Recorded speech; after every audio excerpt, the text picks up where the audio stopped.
Ya, Assalamualaikum warahmatullahi wabarakatuh. Ya, pada kesempatan ini maksudnya saya akan membahas tentang komplikasi bahaya pada kehamilan. Ini termasuk dalam metode pelajaran kita. Ini kan sudah semester kedua dan ada juga semester 1 para residen di sini. Jadi sebelumnya untuk perkenalan dari semester 1, apakah ada nggak komplikasi bahaya pada kehamilan dan persalinan dan juga NIPAS.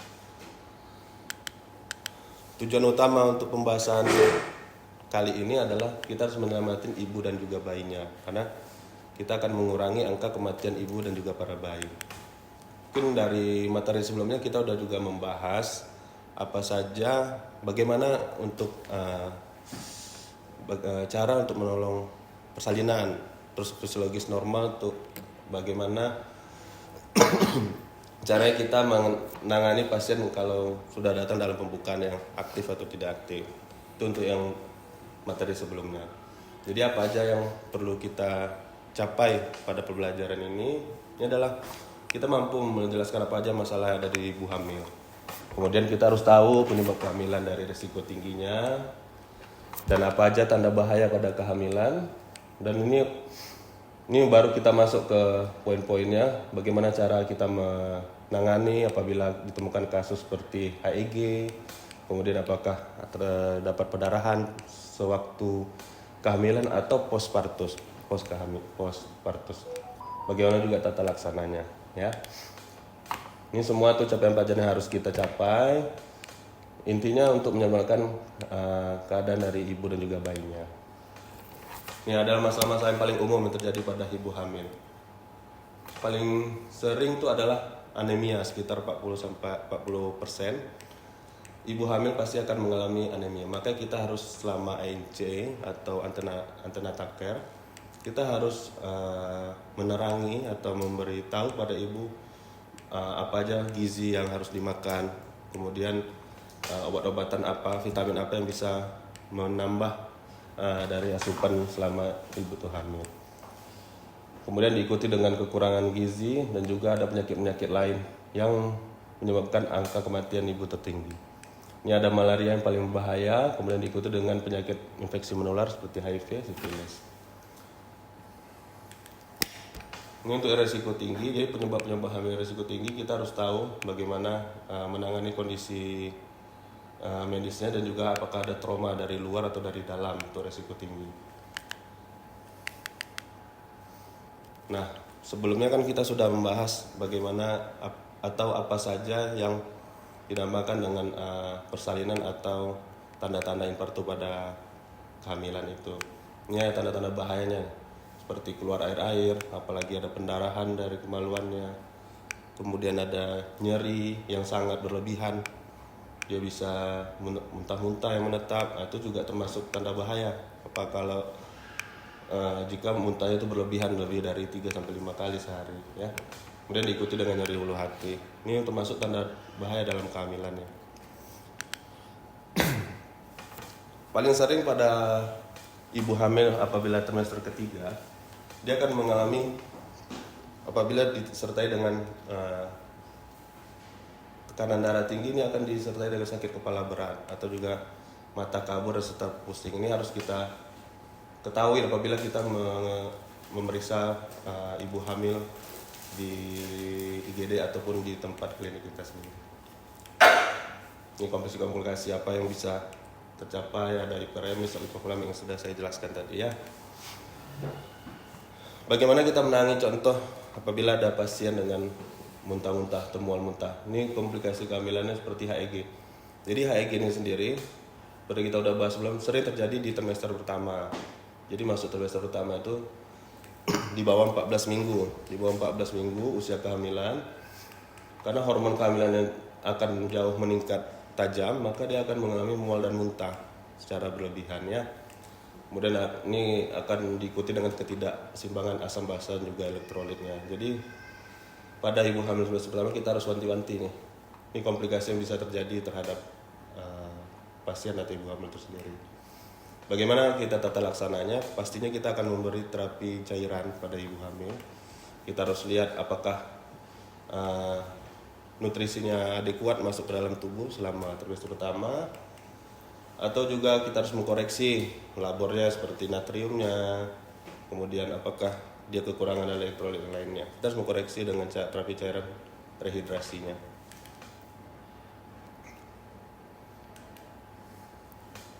Nah, selanjutnya ada komplikasi yang lebih sering pada kehamilan itu adalah pendarahan. Jadi kalau tadi kan di trimester pertama, kalau pada trimester pertama sering terjadi itu pendarahan di awal kehamilan itu dinamakan itu keguguran. Ini harus kita tahu. Ini pasti diikuti dengan gejala-gejala seperti nyeri perut atau ada trauma sebelumnya maka terjadi keguguran. Kita harus mengetahui nih komplikasi apa saja tadi seperti saya sebutkan ya.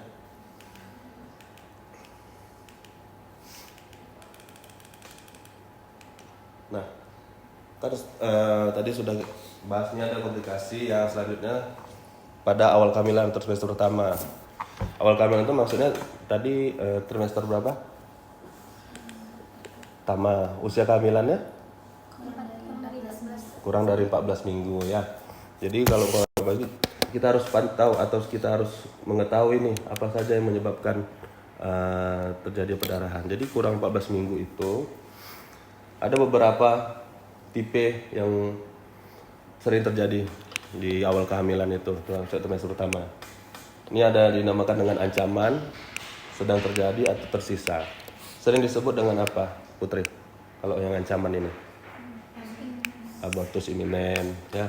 Abortus iminen, kemudian ada abortus insipiens. Insipiens ini maksudnya sedang terjadi, ini contoh gambarnya, dia berarti pendarahannya sangat banyak. Dan pasien tuh pasti akan mengalami kesakitan, sangat sakit dia tuh. Pendarahan secara terus berlangsung, kemudian disertai dengan kekurangan darah atau hemoglobinnya. Nah, yang terakhir tuh ada tersisa. Tersisa bisa disebut dengan incomplete. Jadi ini misalnya kantong kehamilan sudah ada, terus janin sudah ada. Nah, tersisa itu maksudnya disebut dengan abortus incomplete. Janinnya sudah keluar tapi sisa-sisanya masih ada. Ini sering terjadi pendarahan juga, tapi tidak se-emergency dengan sedang terjadi. Ini contoh-contoh pendarahan di awal kehamilan, ada yang sifatnya mengancam, berlangsung, dan juga mengalami siksa. Ini semua kalau kita, yang mana yang bisa kita pertahankan di antara dua ini? Iminen masih kita bisa pertahankan ya. Jadi apabila telah terjadi pendarahan banyak, kita harus mengevakuasi ini. Mengevakuasi dengan berbagai macam cara. Ada dengan pengobatan atau dengan tindakan medisnya. Jadi harus tahu nih apabila pasien itu datang dengan pendarahan, terus tahu nih berapa banyak jumlah darah yang keluar. Terus apakah kontinu enggak pendarahannya, harus tahu nih jumlah pendarahannya. Kemudian tipenya seperti apa, dia berbongkah, kadang ada yang bilang kayak hati ayam, kemudian ada kayak jelly dia warna hitam, kalau di kampung-kampung kayak cincau katanya. Cincau ya bahasa Padang ya. Kemudian kalau ada pendarahan maka harus cepat dibawa ke tenaga medis atau rumah sakit terdekat. Nah, di awal kehamilan ada juga nih pendarahan yang sering terjadi. Ini dinamakan hamil di luar rahim. Paling sering terjadi di tuba fallopi. Tuba fallopi ini ada tempat jembatannya antara rahim dan juga untuk sel telur sperma untuk bertemu dengan sel telur. Jadi banyak penyebab terjadinya ini, ada kelainan hormon, peradangan atau juga infeksi dan juga kongenitalnya. Nah, ini contoh untuk kehamilan di luar rahim. Jadi paling sering terjadi itu di bagian tuba ini. Kan kalau normalnya sperma ini akan masuk ke sini, dia akan berjalan mencari sel telur. Sudah ketemu dengan sel telur, dia akan balik lagi untuk tempat implantasinya. Nah, biasanya sudah ketemu dengan sel telur, dia susah untuk balik ke sini, maka terjadi kehamilan di luar rahim. Bisa nyangkut dia di bagian tuba, terutama di ampula, bisa di bawah fallopi, bisa juga dia nyangkut di sini. Ini lain lagi kehamilannya, bukan di luar rahim lagi, tapi bisa dinamakan apa namanya? Hah? Iya, kornus. Nah, ini contoh gambarnya ya.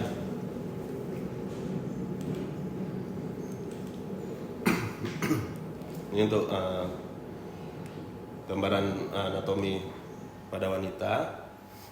Bagaimana sperma ini akan masuk, perjalanan sperma itu. Kemudian dia akan mencari mencari satu siapa yang paling kuat.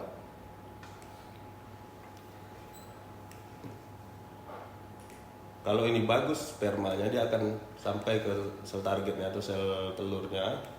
Sudah ketemu, mereka akan berpindah tempat untuk mencari implantasi ke bagian rahimnya. Ini berarti sperma yang paling kuat, yang beruntung yang akan ketemu, baru dia akan berpindah tempat lagi. Dari tuba, dari ampula, tuba, dia akan menjalar ke tempat implantasi yang disesuaikannya.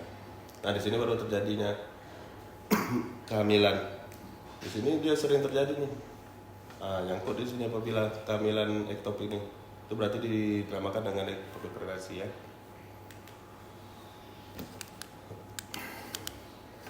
Jadi kita harus tahu nih gejala-gejalanya seperti apa. Pasien pasti akan datang dengan tidak haid atau telat haid selama lebih dari 1 bulan. Terus gejala yang menyertainya kayak ada nyeri perut, kemudian ada pendarahan tapi tidak banyak seperti keguguran tadi. Apabila dia ruptur atau robek di bagian tubanya itu, dia akan mengalami nyeri perut yang sangat berat disertai dengan penurunan kadar Hb, anemia. Ini akan terjadi pendarahan yang sangat banyak. Terus ada tanda-tanda shock atau polemik ya. Paling penting pada kehamilan di luar rahim ini kita harus memastikan dia hamil atau enggak. Caranya itu dengan apa? Tes pack kalau di rumah sakit, baru kita ikuti dengan USG. Ini untuk pemeriksaan atau terapi gold standarnya kita lakukan laparoskopi ya.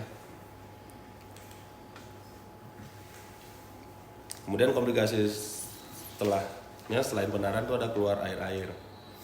Jadi itu dinamakan ketuban pecah dini atau sebelum waktunya.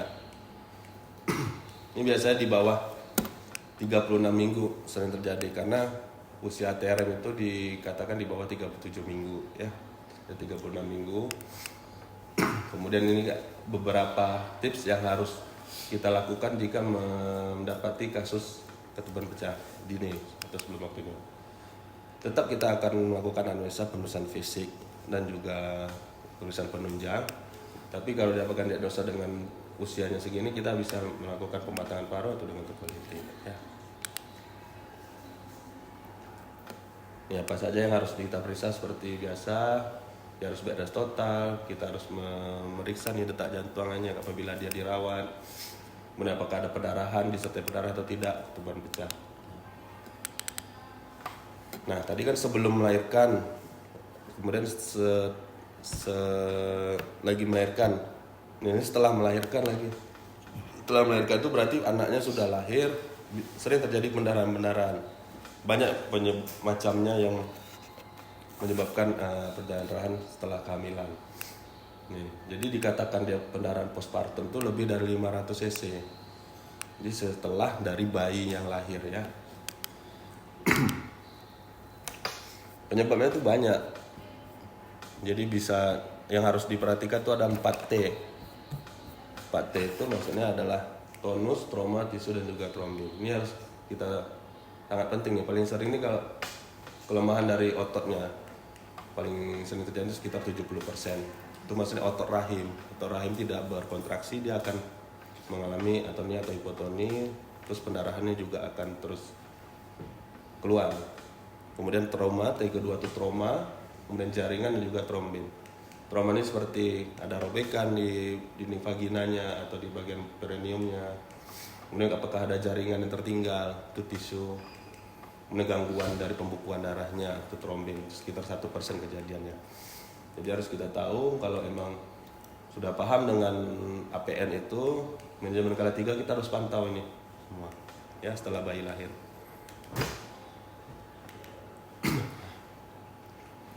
prinsipnya jangan tinggalin pasien sendiri ya.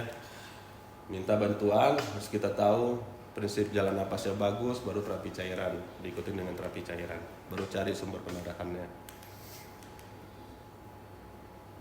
Nah ini prinsip jika pas plasenta tidak lahir, maka kita harus lakukan manual plasenta jika plasenta tidak lahir dalam berapa menit, Putri?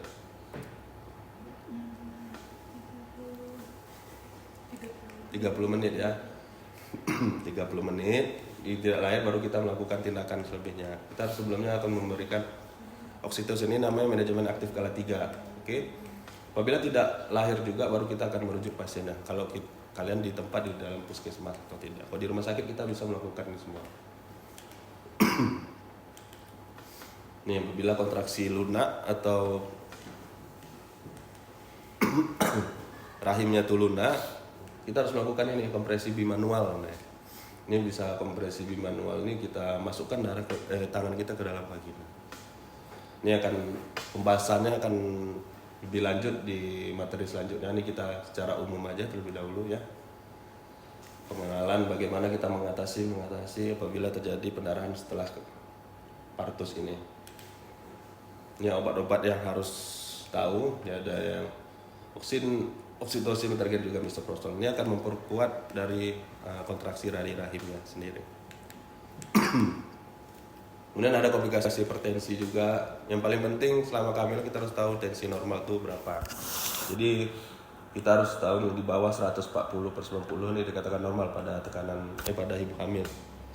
Jika ini tinggi maka kita bisa menegakkan diagnosa itu hipertensi dalam kehamilan dan pemeriksaan 2-3 kali pengulangan ya. Yang paling penting nih, baru kita bisa lakukan pemberian terapi yang adekuat untuk menurunkan tensinya. Ini sangat penting, hipertensi karena paling sering terjadi pada kehamilan. Ini untuk protein iron ini, kalau di tempat atau misalkan bisa memeriksa ini bagus, karena meng-cross check ini akan terjadi ke arah preeklamsia atau tidak ya. Ini gejala-gejala yang sering terjadi pada seperti saya sebutkan pada awal. Apa saja yang bisa terjadi kayak pusing, mata kabur, kemudian bisa mual atau nyeri ulu hati. Ini salah satu gejala kalau tekanan darah tinggi pada ibu hamil itu sendiri. Mata kabur, kemudian sakit kepala, dan kaki juga udem. Ini juga harus kita pertimbangkan. Bagaimana kita merawatnya itu kita harus melakukan pemeriksaan tiap minggu. Karena dia akan diberikan terapi tekanan darah, untuk menurunkan tekanan darah, dan juga harus mengetahui cara pola makan atau dietnya ya. Apabila preeklamsia terus lanjut, dia akan bisa mengalami komplikasi ke arah kejang. Jadi bila tensinya tidak tercapai untuk turun, dia akan ancamannya bisa terjadi kejang. Jadi untuk penguatan kejang ini kita harus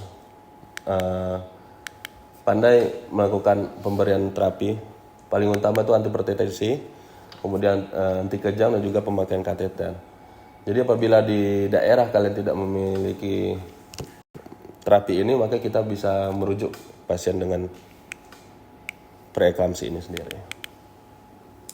Bisa juga komplikasi itu ada demam dan nifas. Ini diikutin dengan penyakit dalam, apakah dia kurang gizi atau disertai dengan malaria dan demam berdarah sebelumnya. Ini harus kita pantau juga pada ibu hamil, jadi supaya tidak mengalami komplikasi-komplikasi hamil itu sendiri.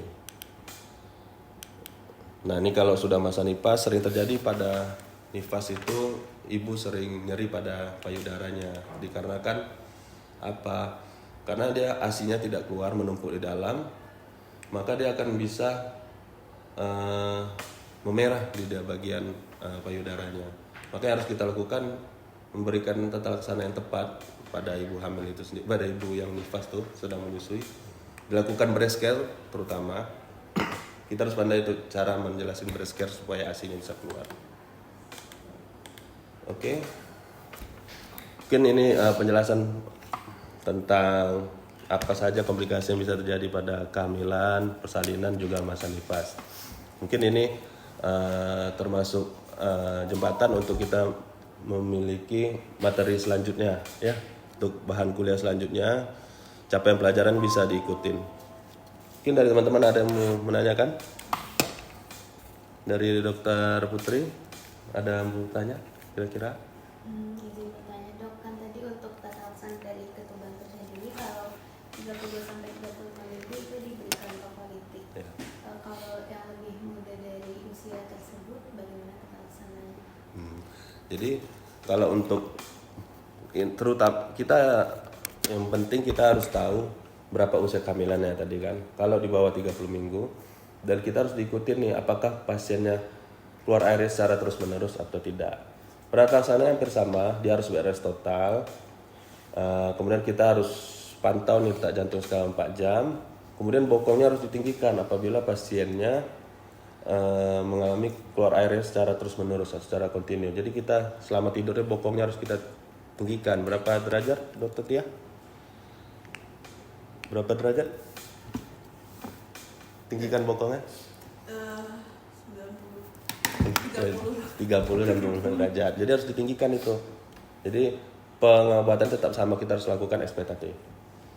Sampai tidak ada kata untuk melahirkan bayi yang ada di bawah 30 minggu itu. Kita harus merawatnya sampai tidak terjadi infeksi karena ketuban pecah itu risiko terjadi infeksi sangat tinggi. Ya, pelindungnya sudah kuat. Oke. Mungkin itu saja cukup. Jadi masing-masing nanti ada tugas ya. Kita tugas kan nanti kita jaga di IGD, dilakukan anamnesa sampai pemeriksaan penunjang secara rinci ya, Dr. Nisa. Mungkin ada yang nanti dipantau untuk semester 1. Dilakukan harusnya dibuat statusnya. Nanti pelaporannya nanti ke saya. Oke. Mungkin itu saja. Cukup sekian. Terima kasih. Assalamualaikum warahmatullahi wabarakatuh.